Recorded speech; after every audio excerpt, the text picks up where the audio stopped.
Nayagarh जिलार गणिया block रे थिबा अग्रणी स्वेच्छासेवी अनुष्ठान गड़िया उन्नयन कमिटी परिसर में 2 दिनिया लघु शस्य खाद्य महोत्सव कार्यक्रम अनुष्ठित हो जाइछि।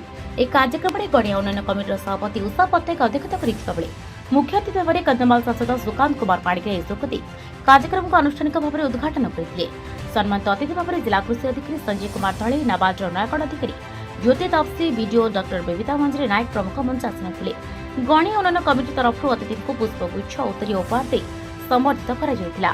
मुख्य अतिथि मांडिया रे प्रस्तुत विभिन्न खाद्य शस्य स्टल उद्घाटन करथिले। महिला स्वयं सहायक गोष्ठीर समस्त सदस्य उपस्थित अतिथि तथा जनसाधारण को मांडिया प्रस्तुत खाद्य बंटन करथिले। आयोजित सभारे अतिथि माने मांडिया संपर्क में विस्तृत आलोचना करबा सहित किभଳି अधिकରୁ अधिक मांडिया चाष होई परिबो सेथिबाई चाषी मानक उत्साहित करथिले।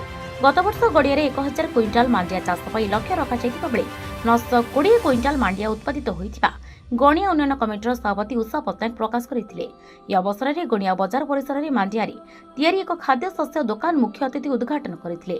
गणिया हाटर उन्नति पई नाबार्ड तरफ सहायता प्रदान करा जायतिबा नाबार्डर अधिकारी प्रकाश करथिले।